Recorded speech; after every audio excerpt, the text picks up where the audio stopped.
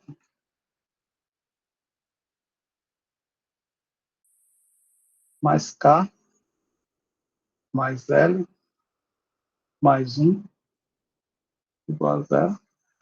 Tempo,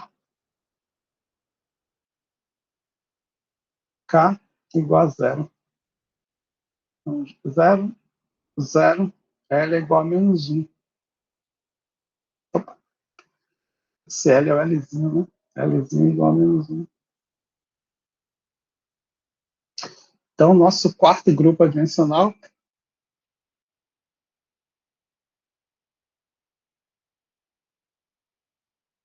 é 4 igual a menos 1. Ou igual a Epsilon sobre D elevado a menos 1. Epsilon sobre D. Então, os grupos adimensionais são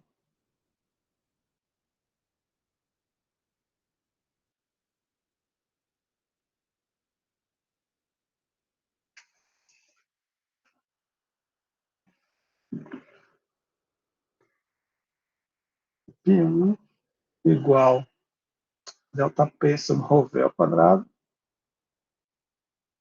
Essa velocidade é velocidade média, né? π2 igual a 1 sobre Reynolds.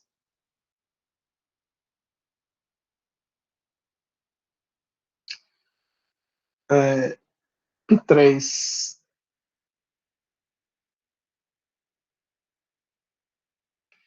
π4 igual a Epsilon sobre D. Isso aqui é chamado de rugosidade relativa.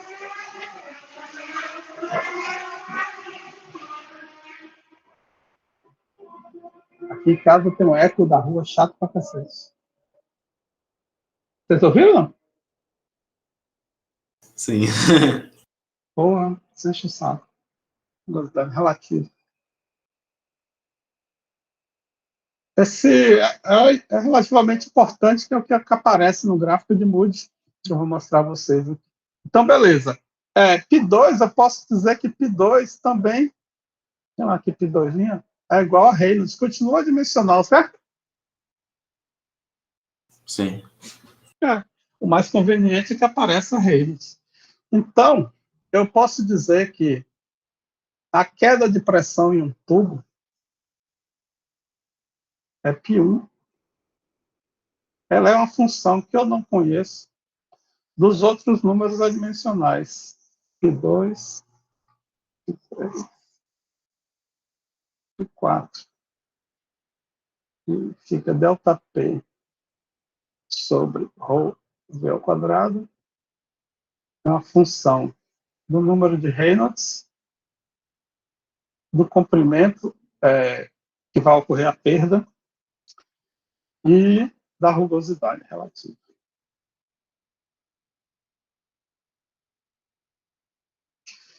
Eu normalmente, a gente escreve isso aqui como ΔP, aí eu vou adiantar a vocês sobre ρ V ao quadrado, é igual uma função de Reynolds sobre a rugosidade relativa. E aí eu faço uma hipótese. Eu sei que minha perda de pressão para escoamento laminar é linear com o comprimento do tubo. E aí eu vou fazer essa mesma hipótese aqui. Eu digo que é assim, L sobre D, sobre L sobre D. Essa função aqui é uma função muito complexa, chamada fator de atrito. Eu posso até reescrever isso aqui dessa forma. ΔP, a queda de pressão, é F de Reynolds, rugosidade relativa, ΔP sobre ρ, vezes comprimento relativo do tubo. Estou dizendo que ele é linear, né? A queda de pressão é linear com comprimento. Quanto maior o comprimento, maior a queda. Aí eu passei V ao quadrado aqui, e eu ponho um fator aqui para ficar com cara de energia cinética.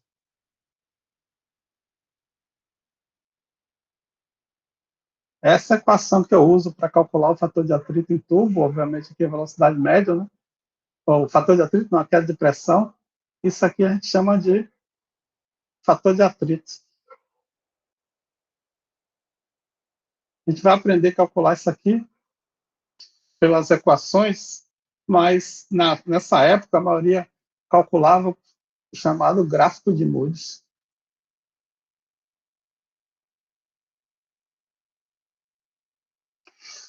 Aí eu vou botar aqui.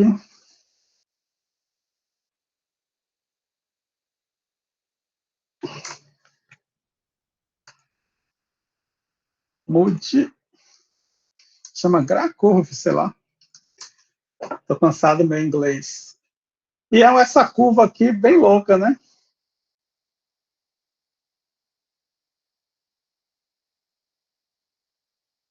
Diagrama de Moody. Tem qualquer livro de mecânica dos fluidos, tem isso aqui. Esse gráfico, está dando para ver bem o gráfico? Dá sim, professor. Então, veja. Aqui na abscissa, nessa abscissa, tem o número de Reynolds. Aqui nessa ordenada, aí você vê que tem várias curvas. Para cada curva, para cada ordenada dessa, 005 é uma curva, 004 é outra curva, 003 é outra curva, 002 é a rugosidade relativa, que é a rugosidade dividida pelo diâmetro do tubo. E veja, para fluido laminar, você tem aqui o fator de atrito, ele é uma reta, que é 64 sobre Reynolds. A gente pode até obter isso agora, não tem muita necessidade, é reordenando aquela equação que a gente obteve. Dá uma reta, né? Se você olhar aqui,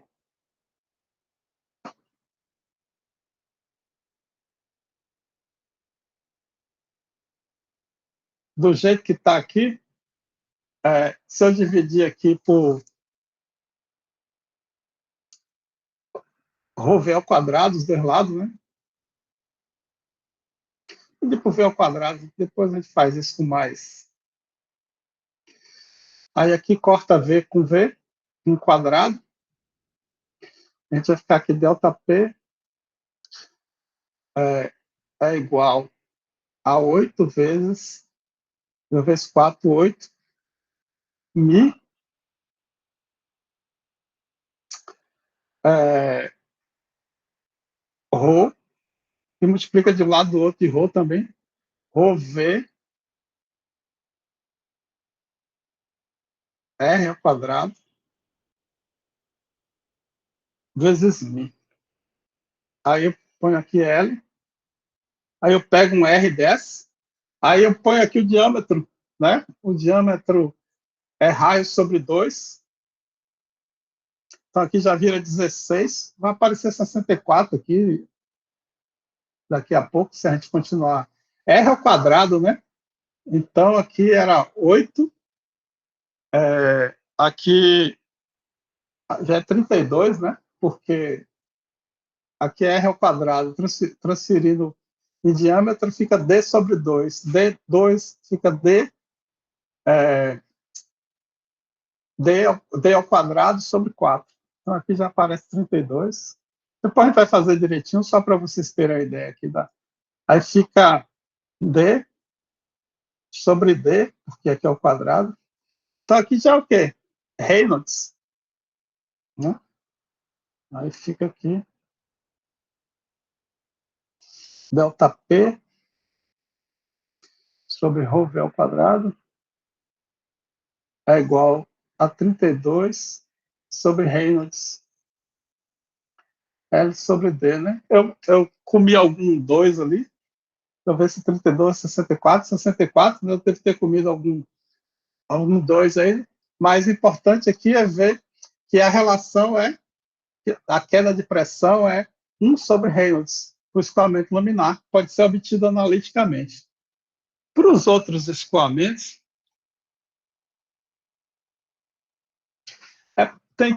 tem dois fatores de atrito, né? Tem um que é F e outro F sobre 2. Um é fator de atrito de Fanning e outro é fator... Aqui é outra expressão de fator de atrito, né? Multiplicada por 2 aqui. Aí tem que ver esse gráfico aqui, qual que ele está usando. Mas o que interessa é que o fator de atrito, o escoamento laminar, ele é inversamente proporcional a Reynolds. É uma equação algébrica, né? Você tem a equação na mão. Ele não depende da rugosidade do tubo, porque a rugosidade o atrito do fluido com ele mesmo, daquele escoamento em camadas, ele é muito maior do que o atrito do fluido com a parede.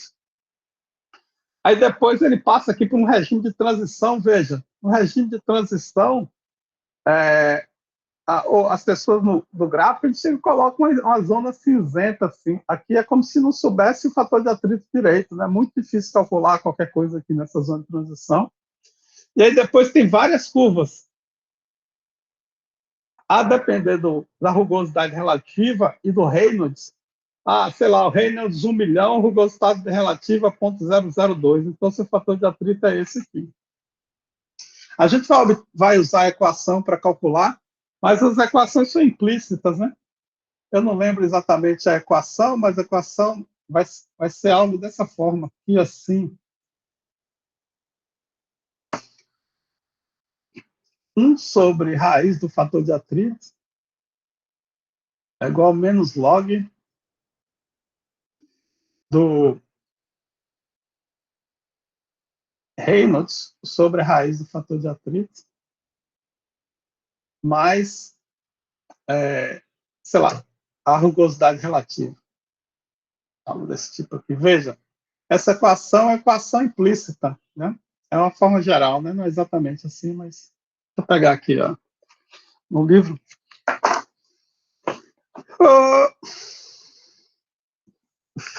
Fator de atrito. 348.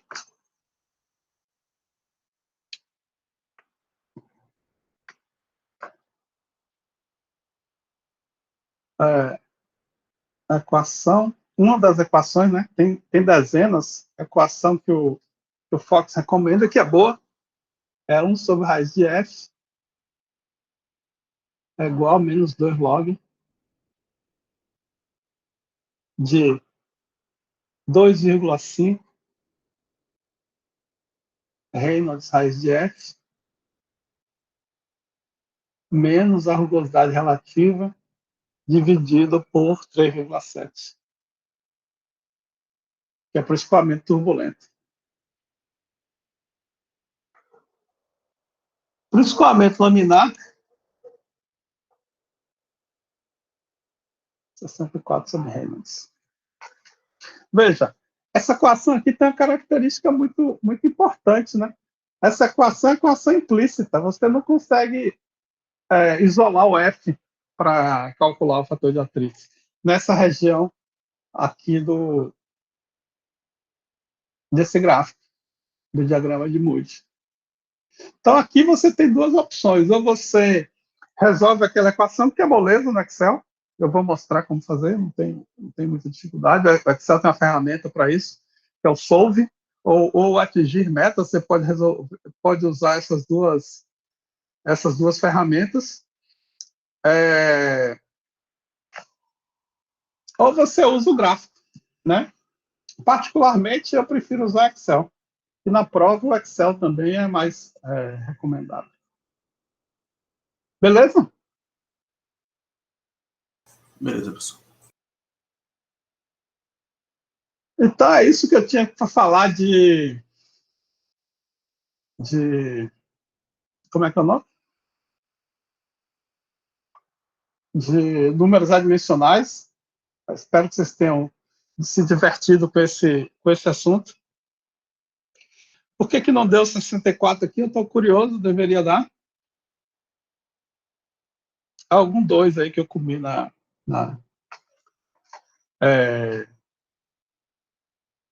nesses cálculos aproximados aí, mas a gente vai fazer isso com com alguma formalização. Beleza, a gente vai passar para o nosso próximo assunto, né? Relacionado a essa perda de carga, né? Essa queda de pressão, eu não mencionei, no tubo, ela tem um nome muito especial, chamado perda de carga.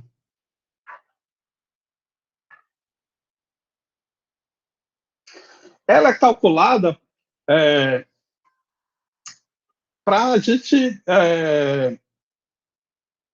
dimensionar bombas, né? Para dimensionar uma bomba, é essencial que a gente calcule a perda de carga.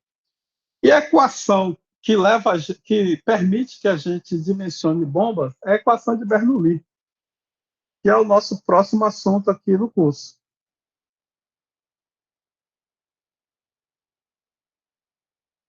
A equação de Bernoulli, ela pode ser obtida de várias formas, né?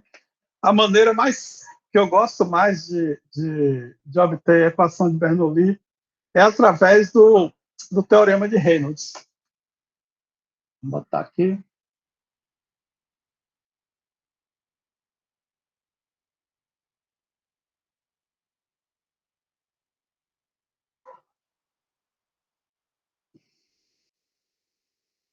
Seria o tema 2 da aula, né?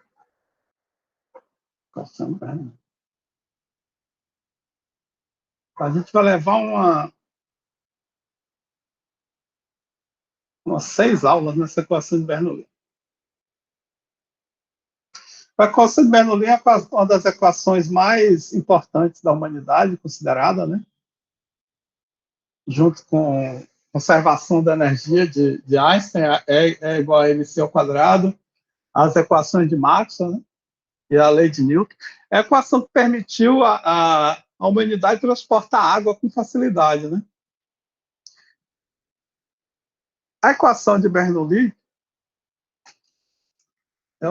ela pode ser... A gente está interessado num sistema com entrada e uma saída, né?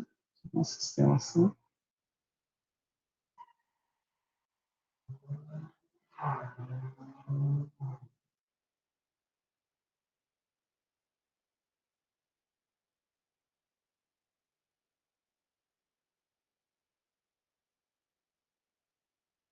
Aqui de 1 e 2.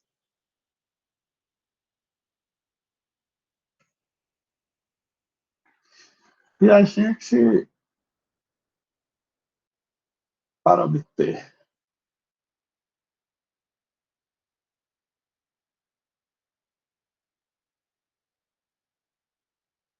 vamos aplicar o teorema de Reynolds para o volume de controle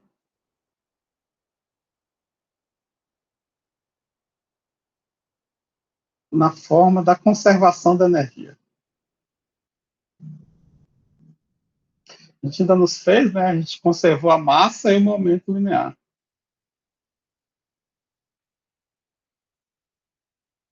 O teorema de Reynolds diz para a gente que a quantidade de uma propriedade extensiva B, a variação dessa propriedade extensiva B dentro de um volume de controle é igual à variação dessa propriedade no volume de controle mais o fluxo dessas propriedades, né? Na verdade, a taxa dessa propriedade expressa em fluxo que passa através da superfície de controle. E Bzinho é a propriedade intensiva relativa à propriedade Bzão, ou seja, é o Bzinho por unidade de massa. Por exemplo, em termos de energia,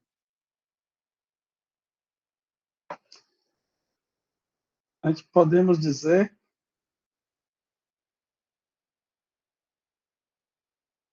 que a energia de um fluido, né, é igual a uma energia por unidade de massa vezes a massa, que seria a densidade vezes o volume vezes essa energia. Eventualmente, você pode dizer que essa energia, se for energia interna, é um CV vezes T menos a temperatura de referência, mais a energia nesse estado de referência, né? E aí você pode dizer que é zero. E assim sucessivamente. Se for, por exemplo, essa energia interna, se for energia gravitacional, a potencial gravitacional, né, a quantidade dela é dada por mgh. Então, nosso pezinho é G vezes H, né? Já fiz essas coisas com você, né, se eu não me engano. A energia cinética, mv ao quadrado sobre 2. Implica que nosso Bzinho é v ao quadrado sobre 2. E a gente pode escrever ρ, tá assim, Bzinho, né, que é v ao quadrado sobre 2, vezes a massa, que é ρ. E assim sucessivamente. Então, vamos escrever, é como se fosse a soma dessas todas essas energias. Energia interna, que é energia relacionada à temperatura, né, estado térmico, no caso de substância, né, se fosse uma mola, a gente teria que levar a compressão dela em consideração. Energia interna, energia potencial gravitacional e energia cinética. São as três energias importantes para a gente, mecânica do fluido. Se fosse um fluido magnético, o que é um fluido magnético? Um fluido que você pode acelerar ou parar com o campo magnético, a gente teria que levar em conta essa energia do fluido, né, que é a energia que ele tem quando é exposto ao campo magnético, porque não seria nem a energia que ele tem, né? A gente escreve assim, mas a gente fala assim, mas quando o fluido ele é submetido ao campo, se ele responde ao campo magnético, ele acelera ou freia, né? Ou reduz a velocidade dele, ele sofre uma força. Se ele muda a velocidade, ele sofre uma força, e a gente teria que levar isso em consideração, assim como uma massa que é solta em um campo gravitacional, uma massa em um campo gravitacional, ela está sujeita a uma força gravitacional. Se essa força vai acelerar ou não, depende da condição específica, mas a força está sempre lá, assim como a força magnética vai estar sempre presente se o fluido responder ao campo magnético. Então, a variação de energia total vai ser igual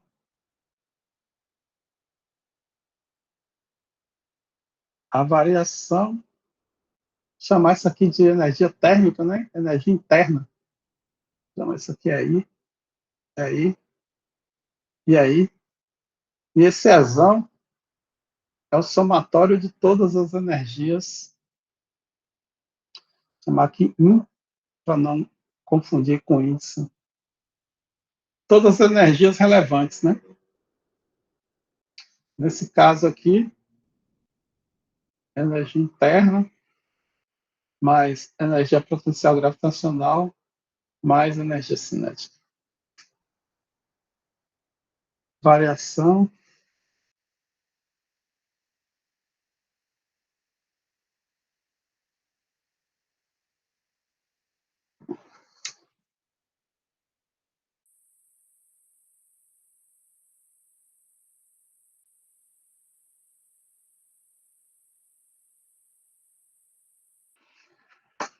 Professor, poderia voltar só Oi? um pouquinho para eu tirar o print?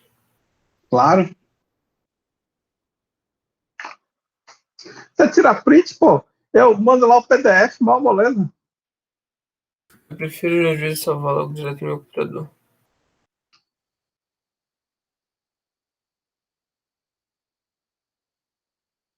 Obrigado. Então, pela teorema de Reynolds, esse lado aqui está relacionado ao comportamento do sistema. O sistema a gente conhece pela primeira lei da termodinâmica, né? Comportamento do sistema.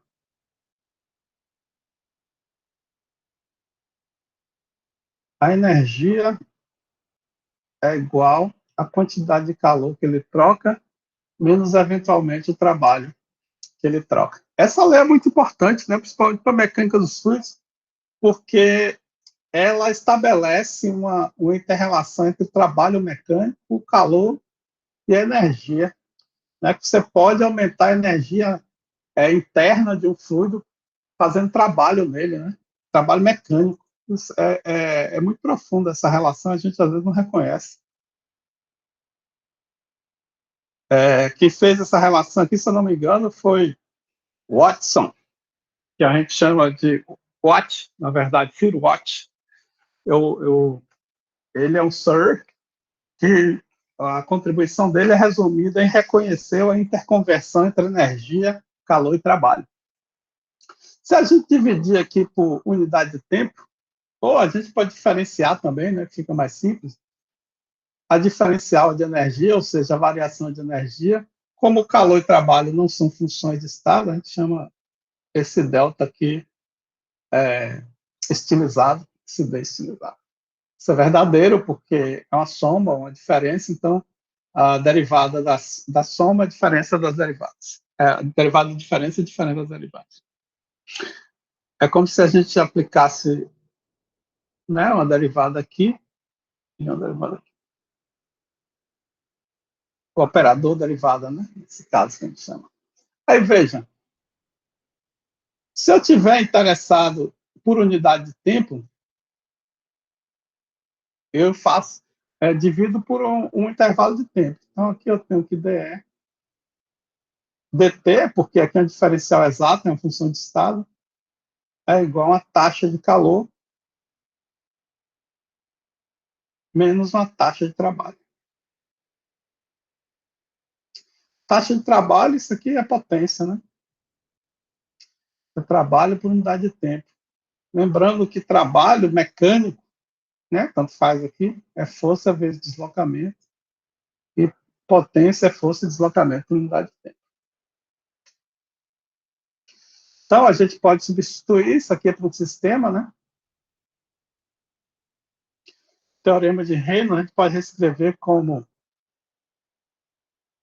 a troca de calor por unidade de tempo, né? Calor tem que ser trocado, menos o trabalho realizado ou sofrido, vamos chamar assim, por unidade de tempo, é igual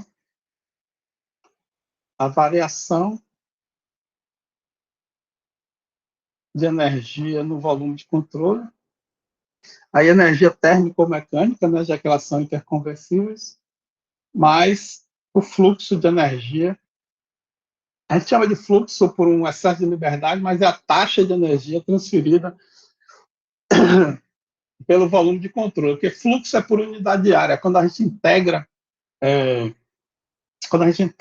por unidade de área, desse fluxo passa a ser taxa. Aqui é ρ v dA. Na verdade, o fluxo é esse aqui. Fluxo, lembrando, fluxo é qualquer coisa por unidade de tempo, por unidade de área. E aí, quando eu integro, a área some. Isso aqui é uma taxa.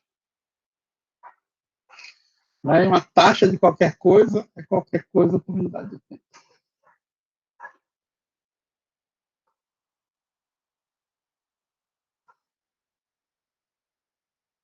Vou limpar aqui. Ó. Beleza.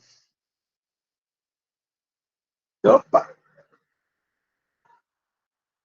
Aqui, essa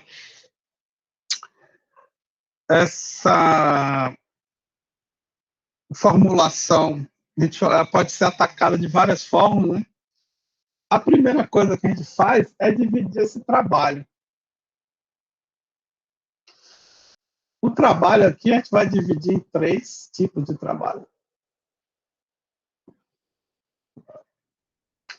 A gente vai dividir, a gente vai chamar de W ponto, para simplificar a vida, e vai falar que ele pode ser um trabalho de eixo, ou seja, eu colocar uma bomba nesse sistema aqui, né? Se eu colocar uma bomba aqui dentro,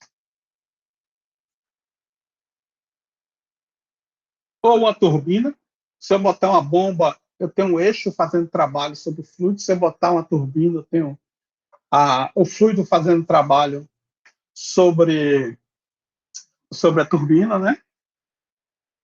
Pode ser um trabalho que a gente chama viscoso, que é o trabalho que o fluido realiza para poder vencer a resistência viscosa dele. E pode ser aí que chama o trabalho de pressão, e também foi uma grande dificuldade da compreensão do fluido, né? Veja, isso aqui é uma taxa, né? Um trabalho por unidade de tempo, mas o trabalho, a gente pode dizer que quando o fluido está escoando, eu aplico uma pressão e eu movimento a quantidade de fluido ΔV.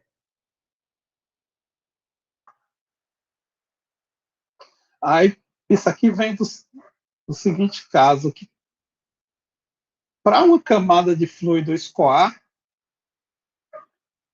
a camada anterior tem que empurrar a próxima camada. Então, são duas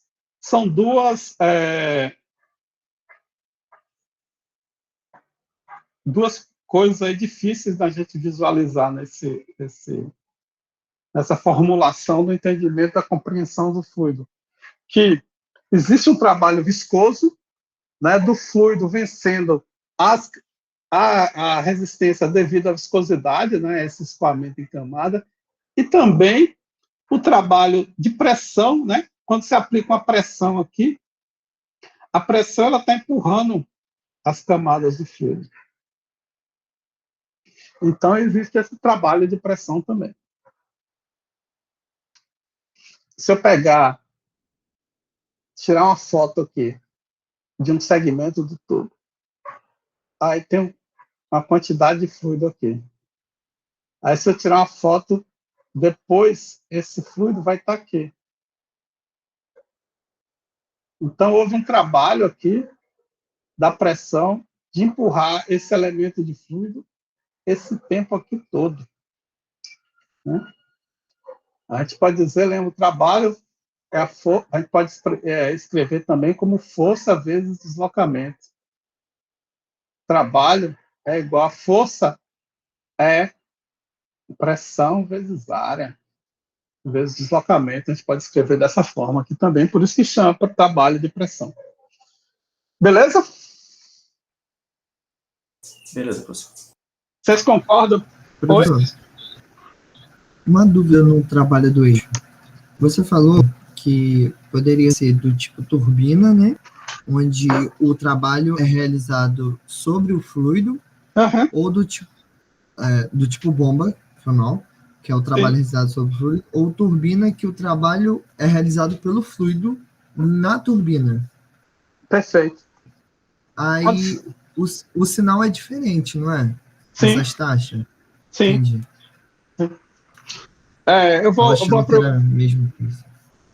Eu vou aproveitar essa interrupção e vou parar nesse ponto aqui, que é um ponto bom da gente parar. E aí, na próxima aula, a gente continua. Beleza? Tá bom. Beleza. Veja, esse trabalho de pressão, você pode pensar também, se você tiver quando você tem um plug, você tem um tubo com um plug dentro. Para tirar esse plug, você tem que empurrar ele. Você está realizando um trabalho, concorda? Sim. Sim ou não? Então, esse é o trabalho de pressão que a gente está falando aí. Que é o trabalho, mas aí como o tubo está totalmente cheio, então é um elemento do fluido empurrando o próximo elemento do fluido. O trabalho viscoso é o trabalho para vencer as forças viscosas, né? A viscosidade ela está oferecendo uma resistência ao escoamento. Então precisa de um trabalho para poder vencer essas forças. E o trabalho de eixo, como a gente falou, você põe uma pá dentro do escoamento. uma pá é um eixo cheio de pá. Esse eixo, ou você está girando o eixo e está fornecendo energia, porque trabalho interconverte energia, ou você está parado e o fluido está girando a manivela. Só tem essas duas opções. Se o fluido estiver escoando. Nesse caso, as perdas seriam um trabalho de pressão? As perdas aí são viscosas, mais viscosas. Ah, tá. Mas, deixa eu pensar aqui. A gente considera aí mais a perda viscosa. Mas a pressão é o que sente, a variável que sente a perda. Deixa eu ver aqui essa. Porque no escoamento sem perda de carga, né, esse termo de pressão está ainda. A gente vai ver direitinho quando a gente deduzir a equação. No escoamento sem perda de energia por atrito, esse termo ele continua na dedução. Então, ele não é a origem da perda por atrito, mas ele é o termo que sente a perda por atrito, porque a pressão é o que varia ao longo do tubo. É onde você pode medir a perda por atrito na variável pressão, mas a perda por atrito é o trabalho viscoso. Porque quando a gente chegar à forma final da equação, vai ficar claro que tem um termo de atrito ali, óbvio, e ululante, né? Foi quem que perguntou? Robert. Foi Robert, né? Então, quando a gente termina a equação, vai ficar claro lá que a perda não é considerada esse termo de um fluido empurrando o outro, é toda a energia que o fluido oferece para empurrar o outro. Quem tira a energia é o atrito. É como se fosse a pressão. A pressão, ela faz o escoamento acontecer, concorda? Concordo. Então, a energia que o fluido está oferecendo. A perda por atrito é o trabalho viscoso. É como se você põe a panela no fogo com água. Aí você liga o fogo, a perda é aquela água evaporando, né? A fonte da energia é o fogo. A maior perda que você está tendo lá é a água evaporando. E essa energia, ela é perdida nesse trabalho viscoso. Eu parei de gravar? Deveria parar que acabou a aula, precisando. Esse trabalho viscoso,